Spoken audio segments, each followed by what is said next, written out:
Hi. അപ്പം ഞാൻ ഇന്ന് അതിരടി മൂവി കാണാൻ പോകാമെന്ന് വിചാരിച്ചു. കുറച്ച് ദിവസമായി ഞാനിങ്ങനെ വിചാരിക്കുന്നത് പോയി കാണണോ അതോ ഫോണിൽ ഇറങ്ങിയിട്ടാകുമ്പോൾ അങ്ങനെ കാണണോ എന്ന്. പിന്നെ ഞാൻ ഓർത്തു എന്തായാലും വീട്ടിലിങ്ങനെ വെറുതെ കുത്തിയിരിക്കുകയല്ലേ, ഇന്ന് പണിയും ജോലിയൊന്നും ഇല്ലാണ്ട്. അപ്പോൾ ആ സ്ഥിതിക്ക് ഞാൻ ഓർത്തു ഓക്കെ ഫൈൻ, പോയിട്ട് തന്നെ കാണാം. വെറുതെ വീട്ടിലിരിക്കുന്നതിനും കാട്ടി നല്ലതല്ലേ പോയി കാണുന്നത്. അതാകുമ്പോൾ ഒന്ന് പുറത്തേക്ക് ഇറങ്ങിയെന്നും ആവും, പിന്നെ നാളെ കണ്ടു എന്നും ആവും, ഒരു എൻജോയ്മെൻറ്റും ആവും. അപ്പം അങ്ങനെയാണ് കാര്യങ്ങൾ. കാരണം ഇവിടെ ഈ ക്ലൈമറ്റ് കൊണ്ടാണോ, ഒരു മൂഡ് ഓഫ് ക്ലൈമറ്റാണ് ഈ മഴക്കാറ് എന്നൊക്കെ പറയുന്നത്. അതുകൊണ്ടാണോ എനിക്ക് ഈ ഒരു മിക്സ്ചർ ഓഫ് അങ്ങോട്ട് അലസത മടിയിൽ ഇങ്ങനെ വരും. അപ്പോൾ ഓൾറെഡി ഞാൻ നല്ല ലേറ്റ് ആയി, എനിക്കൊരു 5 മിനിറ്റ്സ് മാത്രമേ റെഡി ആവാനുള്ളൂ.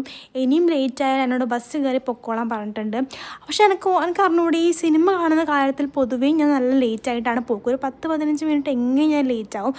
അപ്പം അങ്ങനെയാണ് കാര്യം. അപ്പോൾ ഞാൻ എൻ്റെ കൂടെ വരുന്നവരോട് ഞാൻ പറയും, നിങ്ങൾ പോയി കണ്ടോളൂ, ഞാൻ മെല്ലെ അങ്ങോട്ട് എത്തിക്കോളാം. ബിക്കോസ് എന്തിനാ വെറുതെ അവരെ ഒരു സമാധാനം കൂടെ സ്പോയിൽ ചെയ്യുന്നത്. അപ്പം അങ്ങനെയാണ് കാര്യം. അപ്പോൾ ഞാനൊരു ഹോംലെസ് ലുക്കാണ് ഞാൻ ചിന്തിച്ചത്. ബിക്കോസ് ഹോം ഉള്ള ലുക്ക് ചെയ്യാനൊക്കെ സമയമില്ല, അതുകൊണ്ട് ഹോം ഇല്ലാത്ത ലുക്കാണ് അനുയോജ്യം. അപ്പം ഞാനൊരു മുടി ഇങ്ങനെ ഒരു ഹോംലെസ് ആയിട്ട് തന്നെയാണ് കിട്ടുന്നത്, ബിക്കോസ് പറഞ്ഞല്ലോ സമയമില്ലാതെ. അപ്പം അങ്ങനെയാണ് ഗൈസ് കാര്യങ്ങൾ. ഒരു മെസ്സി ആയിട്ടുള്ളൊരു മേക്കപ്പ് ഞാൻ ചെയ്ത് എങ്ങനെയോ തീർത്തും. Perfume is very compulsory, because 4 ആളങ്ങോട്ട് തലവേദന എടുക്കട്ടെ.